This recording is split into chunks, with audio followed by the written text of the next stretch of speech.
Hello everyone, আসসালামু আলাইকুম। Welcome back to my channel Babin রান্নাঘরে আপনাদের স্বাগতম। আজকে আমি আপনাদের দুপুরের লাঞ্চের মেনুতে আলু, বেগুন আর ট্যাংরা মাছ দিয়ে খুবই অল্প মশলায় স্বাস্থ্যকর একটা রেসিপি আপনাদের তৈরি করে দেখাবো। আশা করছি আজকের রেসিপিটা আপনাদের ভালো লাগবে। ভালো লাগলে একটা লাইক দিবেন এবং চ্যানেলটি সাবস্ক্রাইব করে পাশেই থাকবেন। চলুন দেখে নেওয়া যাক কিভাবে তৈরি করতে হয়।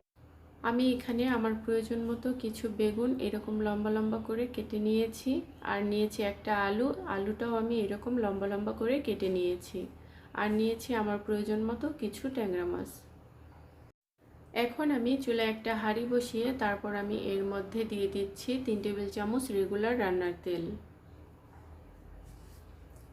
তেলটা একটু গরম হয়ে আসলে তারপর আমি এর মধ্যে দিয়ে দিব হাফ কাপ পরিমাণ পেঁয়াজ কুচি। পেঁয়াজ কুচিটাকে হালকা আমি একটু তেলের সাথে ভেজে নেব। খুব বেশি ভাজার দরকার নেই, হালকা একটু সফট করে ভেজে নিলেই হবে।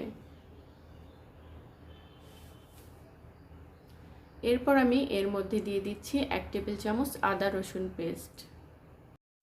আদা রসুন পেস্টটাকেও হালকা একটু তেলের সাথে ভেজে নিতে হবে, কারণ আদা রসুনের মধ্যে একটা কাঁচা স্মেল থাকে, আর তেলের সাথে এইভাবে একটু ভেজে নিলে কাঁচা স্মেলটা চলে যায়।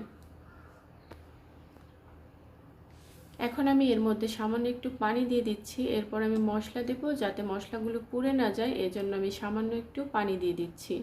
দিয়ে দিচ্ছি 1 টেবিল চামচ হলুদ গুঁড়া, দিয়ে দিচ্ছি আধা চা চামচ মরিচ গুঁড়া এবং দিয়ে দিচ্ছি স্বাদ মতো লবণ।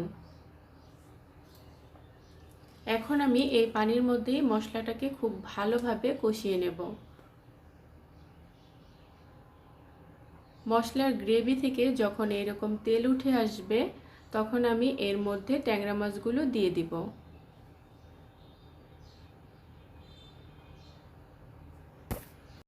ট্যাংরা মাছ দিয়ে আমি এটাকে প্রায় 2 থেকে 3 মিনিটের মতো খুব ভালোভাবে কষিয়ে নেব।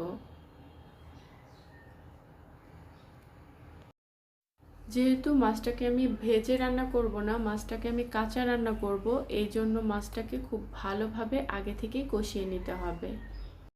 আমি চুলার হিটটা মিডিয়ামে রেখে মাছটাকে প্রায় 5 মিনিটের মতো এইভাবে কষিয়ে নিয়েছি। এখন আমি একটা চামচ দিয়ে মাছগুলোকে তুলে নেব।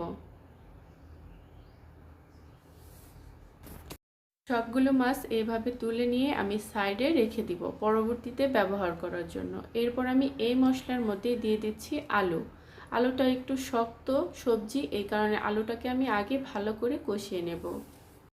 এরপর আমি চুলার হিটটা মিডিয়াম টু লো এর মাঝামাঝি রেখে একটা ঢাকনা দিয়ে ঢেকে দেব আলুটাকে সিদ্ধ হওয়ার জন্য। আমি ঢাকনা দিয়ে ঢেকে আলু 2 মিনিটের মতো খুব ভালো করে কষিয়ে নিয়েছি। এখন আমি এর মধ্যে দিয়ে দিব কেটে রাখা বেগুনগুলো। বেগুন দিয়ে আমি আলু বেগুন মশলা একসাথে খুব ভালো করে মিশিয়ে নেব। তারপর আমি একটা ঢাকনা দিয়ে ঢেকে দেব 3 মিনিটের জন্য। ফিরে আসছি 3 মিনিট পর।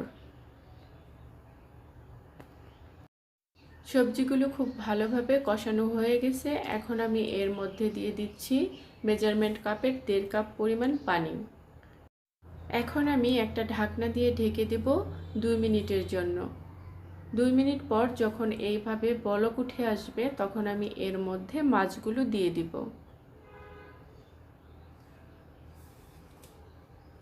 মাছগুলো দিয়ে তারপর আমি এর মধ্যে কয়েকটা কাঁচামরিচের ফালি উপর থেকে দিয়ে দিচ্ছি।